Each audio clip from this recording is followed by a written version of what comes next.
Hey, I'm Steve, and this is the SAMART 7.5 liter collapsible dish pan, and it has the drain plug. Now, I bought the gray and steel blue. I've unboxed it. It really just came in some wrapping.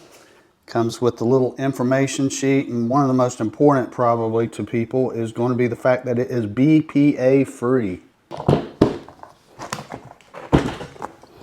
So there is a full view of this bucket. Now, what I plan to use it for, and the reason I bought it, is probably camping. Buckets like this, especially collapsible ones.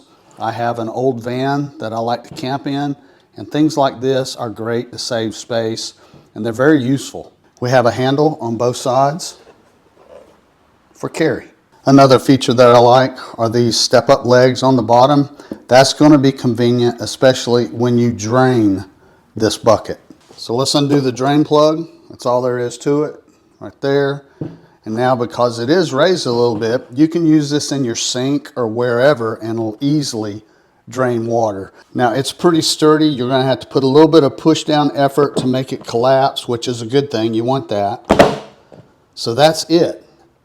You can see that it's not very thick. That's going to be easy to store away. Let's do a quick real world measurement. It's 12.5 inches wide by 11, right at 11 inches deep. The bucket is about 7.5 inches tall. Now, I'll be using this for camping, like I said, but in the Amazon comments, I saw a lot of ladies with babies who are breastfeeding. They're using this to clean their equipment and their bottles. So I never thought of that, but yeah, that'd be a great idea. Okay, thumbs up from me. I like it. I think you will too.